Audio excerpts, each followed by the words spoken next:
पुण्यामध्ये रात्रभर पाऊस पडतोय आणि या पावसाने अक्षरशः झोडपून काढलेला आहे।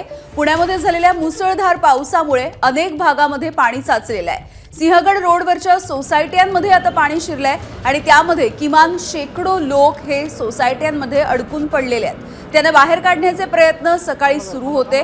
त्यासोबतच अनेक वस्त्यांमध्ये सुद्धा घरांमध्ये सुद्धा पाणी शिरलेलं आहे। डेक्कन भागामधल्या अनेक वस्त्यांमध्ये पाणी शिरलेलं आहे। खडकवासला धरणामधून 40,000 क्युसेक्सनं सध्या पाण्याचा विसर्ग सुरू आहे आणि त्यामुळे नदीच्या आजूबाजूला राहणाऱ्या जे नागरिक आहेत, जी गावं आहेत, त्यांना सुद्धा सतर्कतेचा इशारा देण्यात आलाय। या गावांमध्ये सुद्धा काहीसं पाणी शिरलेलं दिसतंय। नागरिकांनी दक्षता बाळगावी असं आवाहन सुद्धा केलं जात आहे। त्यासोबतच जर गरज असेल तरच घराबाहेर पडा असं आवाहन सुद्धा प्रशासन करतंय। सतत सुरू असलेल्या पावसामुळे पुण्यामध्ये अनेक भागामधला विजेचा पुरवठा सुद्धा खंडित झालेला आहे। हवामान विभागाने येत्या काही तासांमध्ये पुणे शहर, भोर, वेल्हा, मावळ, मुळशी, हवेली या तालुक्यामधल्या खडकवासल्याच्या परिसरामधल्या अतिमुसळधार पावसाचा इशारा या गावांना दिलेला आहे।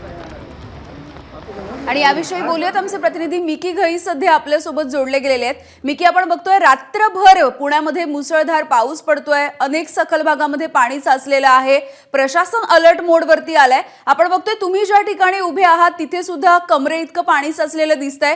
काय नेमकी तिथल्या नागरिकांची व्यथा आहे? अगदी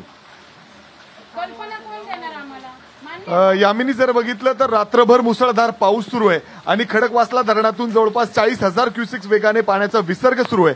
आणि आता मी पुण्याच्या मध्यवर्ती भागात अर्थात डेक्कन परिसरातील पुलाची वाडी या ठिकाणी आहे।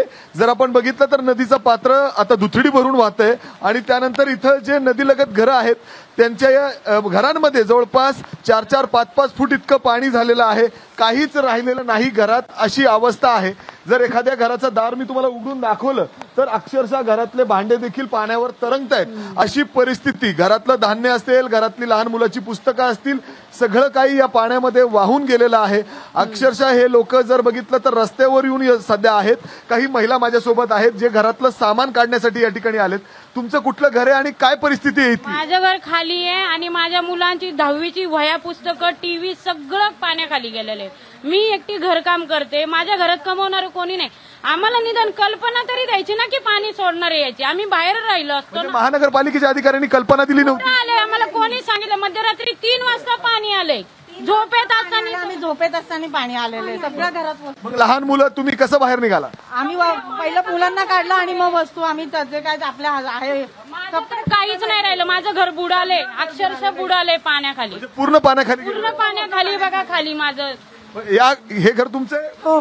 काय आता घराची परिस्थिती? उघडता येणार नाही, आता लॉक आहे पण हे बघा घरात पाणी बाहेर पडतंय, सगळं घरात आहे आमचं, वस्तूही बाहेर नाही, वस्तू बाहेर म्हणून आम्ही लॉक लावून बाहेर आलो।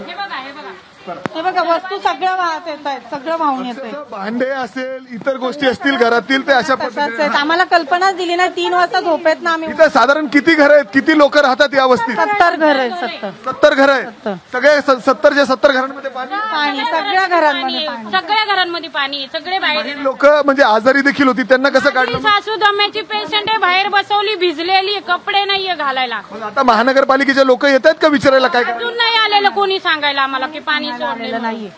कसं कुठं जाणार? घरातलं मतलब काही मुलांना तर जेवायला देखील नाहीये, असं बाहेर रडत नाहीये, चहा नाहीये। 4 3 वाजल्यापासून जागे आम्ही, झोपेत सगळे अंगावरचे बिचाने भिजले, झोपेत पाणी आले। आम्हाला कल्पना तरी द्यायला पाहिजे होती ना। आता पूर्ण वीज बंद आहे या परिसरातली? सगळी बंद आहे, सगळं बंद आहे। एमएससीबी वाल्यांनी लाईट बंद केली इथे, सांगितलं तुम्ही? नाही त्यांनी आले। जर आपण बघितलं तर पुलाची वाडी या परिसरात जवळपास 70 घरं आहेत आणि 70 घरं जर आपण बघितली, जिथपर्यंत आपली नजर जात असेल, आता मी जिथं उभा आहे जवळपास 3 ते 4 फूट इतकं पाणी आहे। अर्थात जर पुढे जाण्याचा प्रयत्न केला तर जाता येणार नाही, अशी परिस्थिती आहे।